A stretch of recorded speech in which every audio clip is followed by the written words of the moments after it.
Ayan, good morning.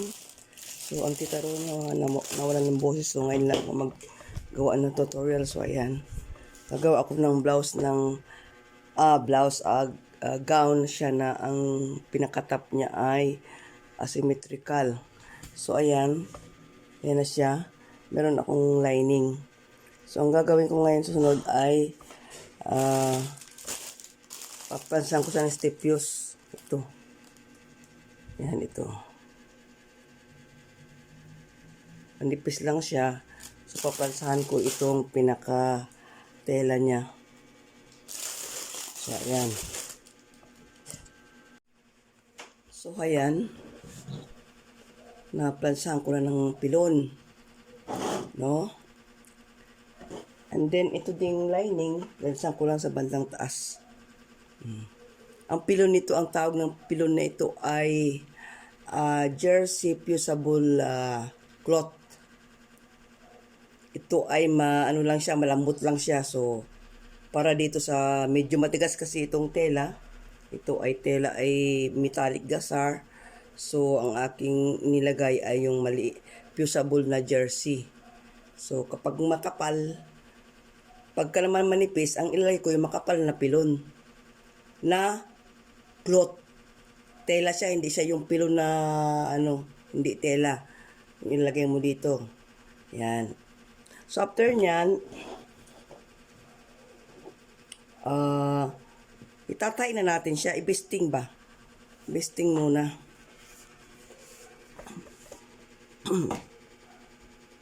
Yan, ibibisting siya para maganda.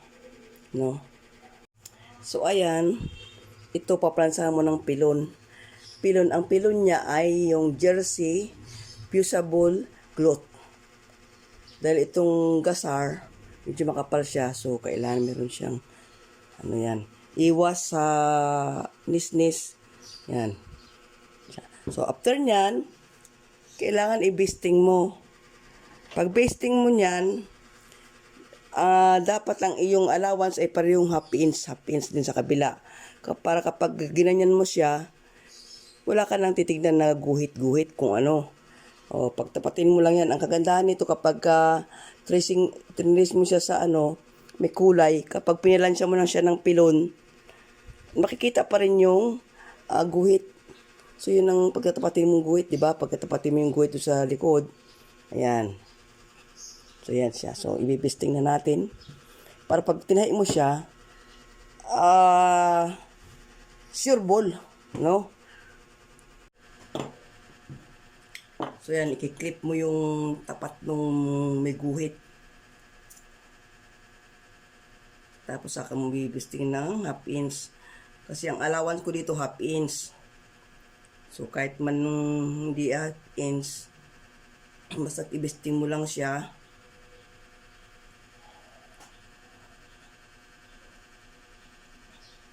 So, itong mga sinisilip ko sa iyo, mga tips ito, ha. Tips ito. Kumbaga, sasabihin nyo, ba't ganito ba ang anong ni tita? O, alam nyo ito, malaking to.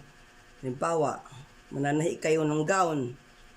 O, napakanipis ng tela mo. Siyempre, tatahian mo siya ng cloth na, fusible cloth na medyo makapal. So, pag makapal naman ang tela, siyempre, ang ipaplansya mo siya, plansan mo siya ng fusible cloth. Hindi siya fusible na kundi yung tela. Yun ang mo, para maganda yung stunning ba? Kung sa kasabihan, siya, hindi siya kulubot, hindi din siya matigas. So, lang.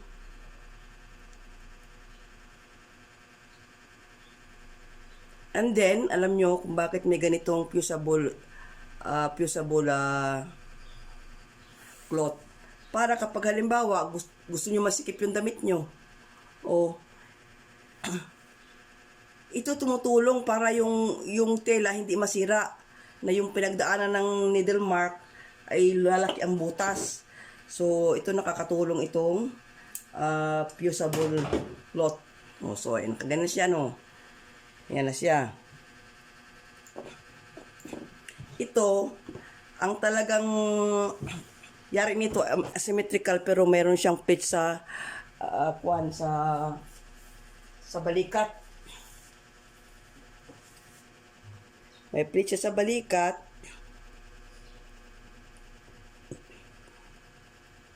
Ayan siya. Yan ang yari niyan.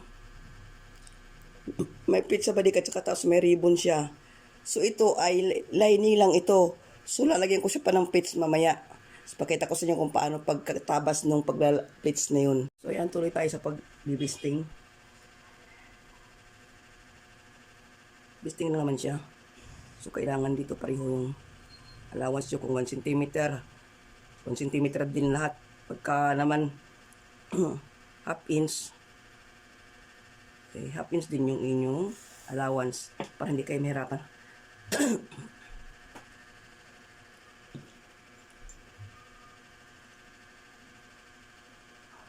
Para pag tungtong nyo sa makina, isang pasada lang, ang dali lang ng trabaho.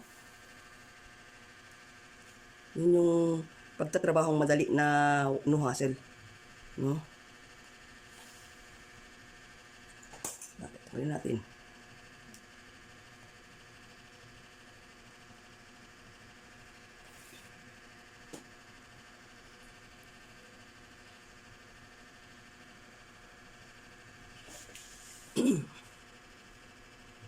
At saka, kapag may pilon, may stipuse siya, fusible cloth, hindi humahaba ang tela, hindi sumasayaw-sayaw, kundi naka-steady siya. No? Yan.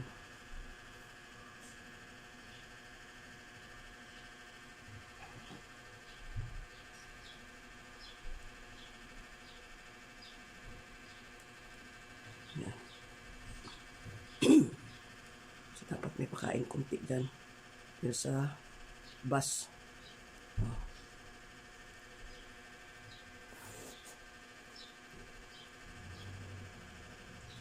Hindi saka natin ipasada sa makina.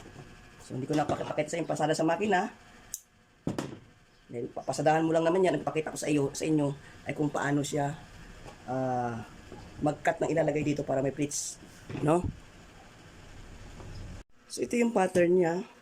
So, para gawa tayo ng pleats, pakita ko sa inyo paano gawa ng pleats.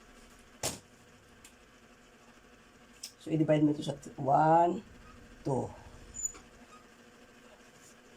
1, 2, 3. 5, 3, 4, 3, 4.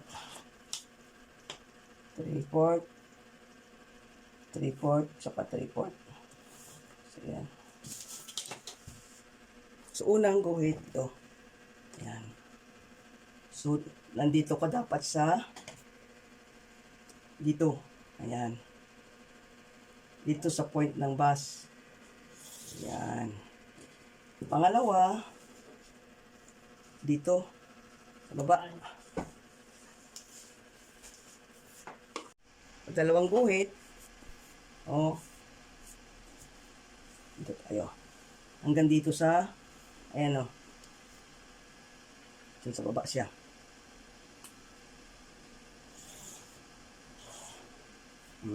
Ang pang tatlo dito.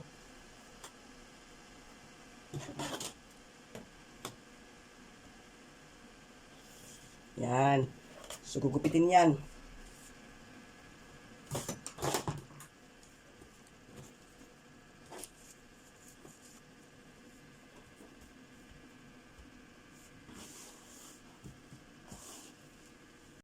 Yan, so gupitin na natin.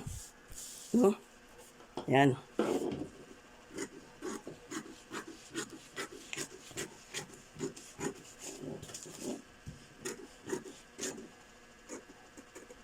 Yan.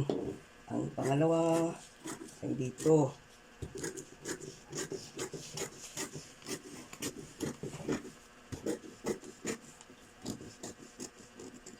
Yan. Ang pangatlo, dito lang sa kuan. Yan.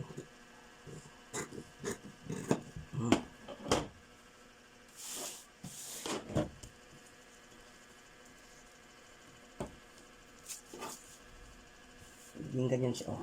Kasi ididikit mo yan. Ididikit mo siya.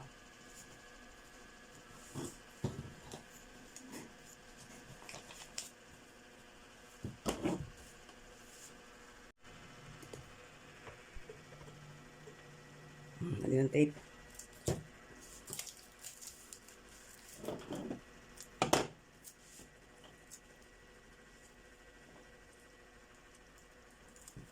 Tapos,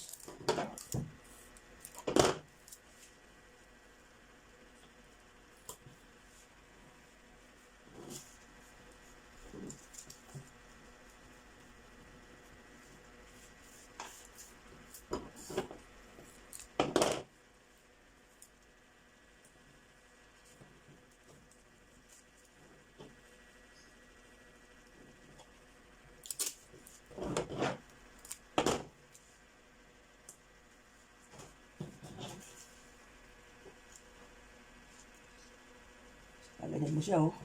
Diba? Oh, okay. Pero,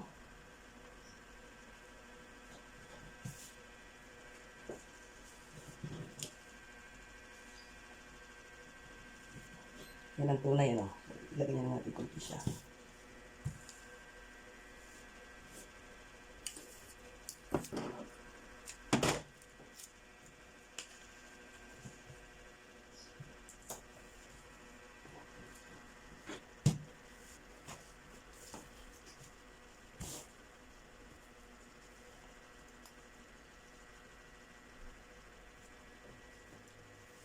So, ayan na siya. Yan yung ilalagay natin sa tela. Ayan. So, ayan siya. So, atin na siyang ganoon katapos. Lalagyan natin ng ano dyan. Ayan. Yan, after magupit niyan, ilalagay natin doon sa manikin. Ayan siya, ito yung manikin. Ito yung ginawa ko kaninang lining. So, yan natin siya ipa-plaster. Lagyan natin siya.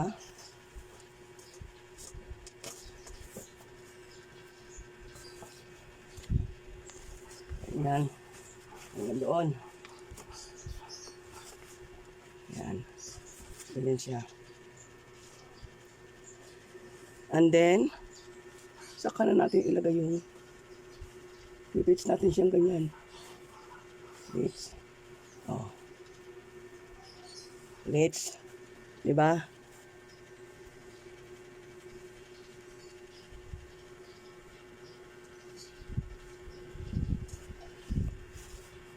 Yan. So, i-ayos na natin yan. Ayan. So, ganyan ang maglagay sa manikin. So, hanggang dito na lang. No? So, para panoorin nyo lang ang aking mga tutorial. Bye for now. God bless everyone. Have a good day.